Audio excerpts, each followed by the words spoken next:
Mario.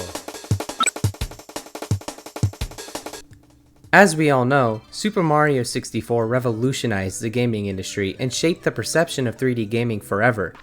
There really are few games that have ever and will ever be as influential as this one. Mario 64 was released as a launch title for the Nintendo 64 back in 1996, and seeing how big of a success that experience was, no doubt served as a catalyst for Nintendo deciding to fully remake the game for the DS years later in 2004. Like the original title, Super Mario 64 DS was released alongside its respective system, that of course being the DS. But one major difference between the original and the remake is that this new and improved version of Mario's most famous 3D adventure was released on a handheld system, rather than a home console. And while this may have seemed like a missed opportunity to fully remake the game from the ground up for something like the GameCube, I would argue that this was actually the perfect choice for Nintendo, as the previous handheld at the time was the Game Boy, which sold exceptionally well.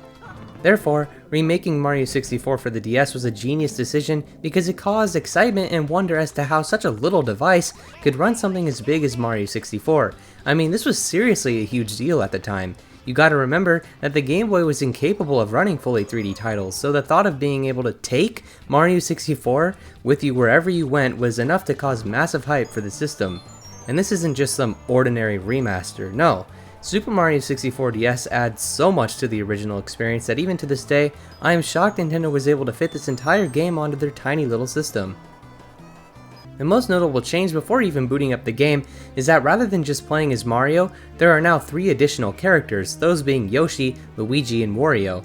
The opening sequence still plays out the same, that is until the camera pans down to the pipe and we see not only Mario jump out, but Wario and Luigi as well. They then run around like idiots and take off into the castle while the camera slowly pans over to Yoshi, sleeping on top of the castle. This is where things get really weird, especially for those who had played the original game prior to the remake.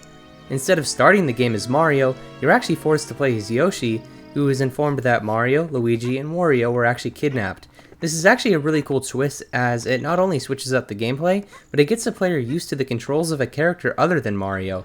In fact, in order to even enter the castle, you need to capture this rabbit and take the key from it. The first level is still Bob-omb Battlefield, but instead of fighting King Bob-omb with Mario as per usual, now you have to fight him with Yoshi in a totally different way.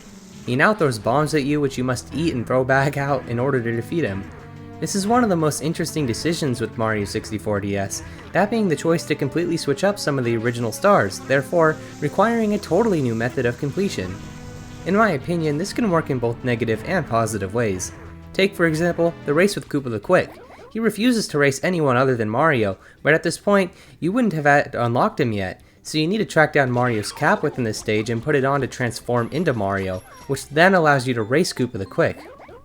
I think this was a cool idea, but there's one thing which works towards the downfall of this concept. You see, Yoshi is the only character in the game who allows you to find the caps of every other character within a single level. Since Yoshi doesn't contain a cap, that means if he is required for a certain stage, but you're playing as someone else, you might have to completely restart the level with Yoshi just to finish the rest of your objective. A shining example of this would be in Cool Cool Mountain's Red Coin mission. It's entirely possible that you could end up collecting each and every red coin within the stage, only to realize that 2 of them can only be accessed through Yoshi's fire breath. If you played this stage with anyone other than Yoshi, well then I hope you like being forced to quit out and completely lose your progress just to switch back to him. But while I'm on the topic of characters, I might as well go over each of them, along with their unique attributes. Mario plays like he typically would, meaning he is exactly the same as he was in the original title, but for some reason, he's the only character who can wall jump, which actually got pretty frustrating at times. I'm sure this was just the developer's way of ensuring that you actually played with Mario considering how great the next character is, that being Luigi. I know I'm not alone when I say that Luigi is by far the greatest character in the game, as he was given the most beneficial attributes in terms of movement. He can't wall jump, but that hardly matters when he has his insanely overpowered backflip, which you can completely skip over certain sections of levels with. This is a ton of fun to pull off and can serve as a great risk-reward system as well. But that's not even all. Along with the backflip, he also has a sort of flutter jump, I guess you could call it, where his fall is slowed way down.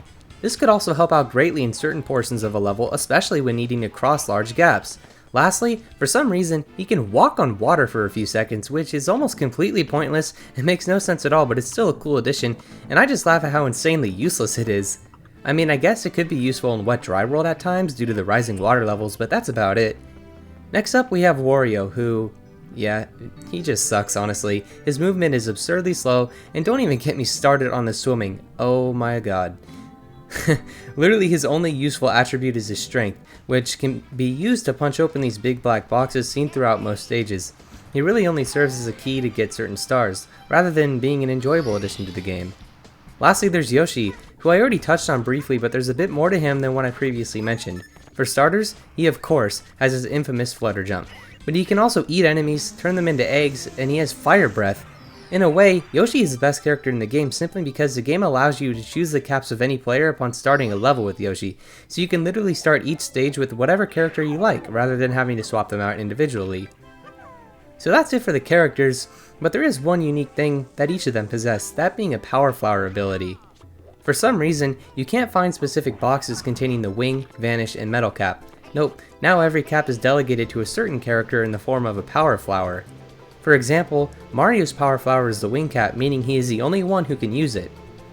For some reason, he also has this weird balloon power-up, which is pretty pointless and looks super weird. But besides that, Luigi's Power Flower is the Vanish Cap, and Wario's is the Metal Cap, which means certain levels from the original game that could be easily completed by just grabbing a cap with Mario, now have to be completed with a specific character. For example, Through the Jet Stream is a mission in Jolly Roger Bay which requires the Metal Cap to obtain. But since Wario is the only one who can access the Metal Cap, he's the only one who can collect this star. Same goes with this one objective in Wet Dry World where you need a Vanish Cap to walk through this fence and grab the star.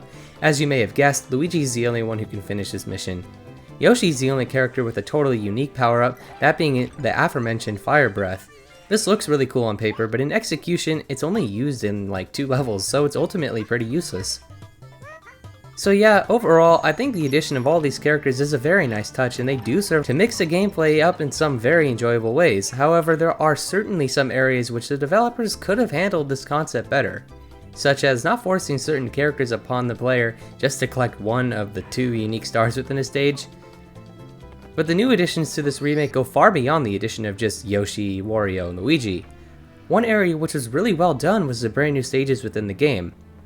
There may not be any full-blown levels such as Bob-omb Battlefield or Whomp's Fortress, but there are a bunch of new stars and objectives hidden around not only Peach's castle, but within levels and boss stages. I mean, there's literally a Mario Sunshine themed level tucked away in some random painting in the rec room. There's also brand new levels within the paintings of each character. So in order to unlock Mario, Wario, and Luigi, you need to find their painting and jump into it, which takes you to a stage totally unique to this remake. These stages in which you find Mario, Wario, and Luigi also contain brand new boss fights which are some of the best in the entire game. There's Goomboss, who you fight with Yoshi in order to unlock Mario, King Boo, who's fought with Mario to unlock Luigi, and in my opinion, the best of all these is Chief Chili, who's fought with Luigi to unlock Wario. It's moments like these which make me miss the creativity Nintendo would more frequently put into the games back in the day, as this remake has such a special early 2000s charm, which is one of the best eras of Nintendo. But along with the stages and characters getting a massive overhaul, so did the movement and graphics. First off, let's go over the movement. Alright, so I don't think this is any secret that the controls in Super Mario 64 DS aren't necessarily favored upon much people. This game was released on the DS after all, which only includes a D-pad rather than an analog stick. The ironic part about all of this is that the original Mario 64 was the game that single-handedly pioneered 360-degree movement with analog control, and it felt great.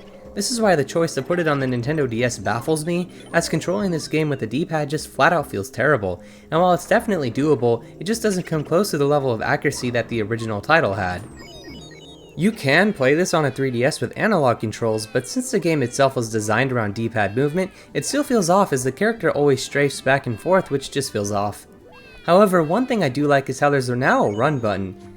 Usually I wouldn't like this, but I feel as though it works great for this specific game because due to the screen size of the DS being so small, I feel as though if you were able to burst into full speed just from pressing the D-pad, it would end up in a lot of unfair deaths. I honestly would love it if Nintendo decided to one day port this over to the Switch or whatever console comes next, with fully revamped controls designed around the analog sticks, because I feel like that would truly be the definitive way to play Mario 64, because as of right now, it really doesn't feel like there's one version that's clearly better than the other. As far as graphics go, I've seen a fair share of people who prefer both versions, and I can totally get behind these two differing opinions. Each version has their strengths and weaknesses.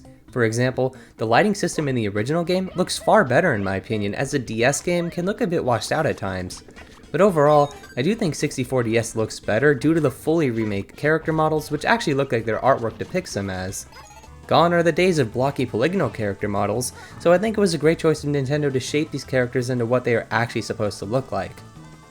Before wrapping it up, there are a few more quality of life updates I'd like to go over.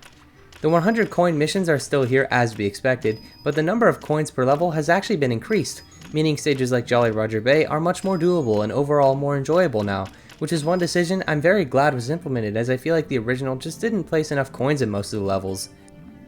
There's also the addition of the mini-games, which can be accessed through catching bunnies that randomly spawn throughout the course of your playthrough. These were fantastic additions and really helped this remake stand on its own more than it already did. So that's Super Mario 64 DS, a rather unique remake of a beloved classic, and while it may have its drawbacks due to the limitations of the DS, that doesn't stop this from being an incredibly enjoyable experience, and you can really feel the amount of effort Nintendo put into making this game as new as possible.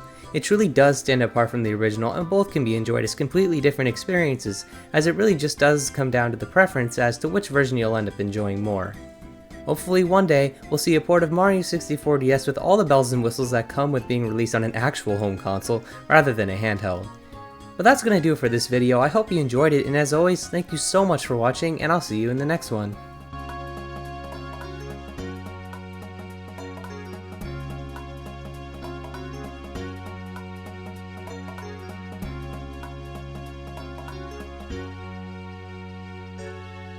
Thank you so much for playing my game.